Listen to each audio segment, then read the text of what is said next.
Hello, in this video I'm gonna show you how to install app that allows you to unpack or pack the files into RAR and zip files on your ZTE Blade A31. So in order to do that, let's open our Google Play Store and we'll need to start searching for an app.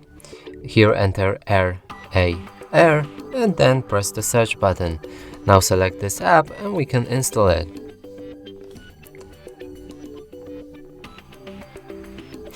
After our installation process will be complete, we can open the app. We'll need to grant all file access to it. Like that, select the RAR and then allow it.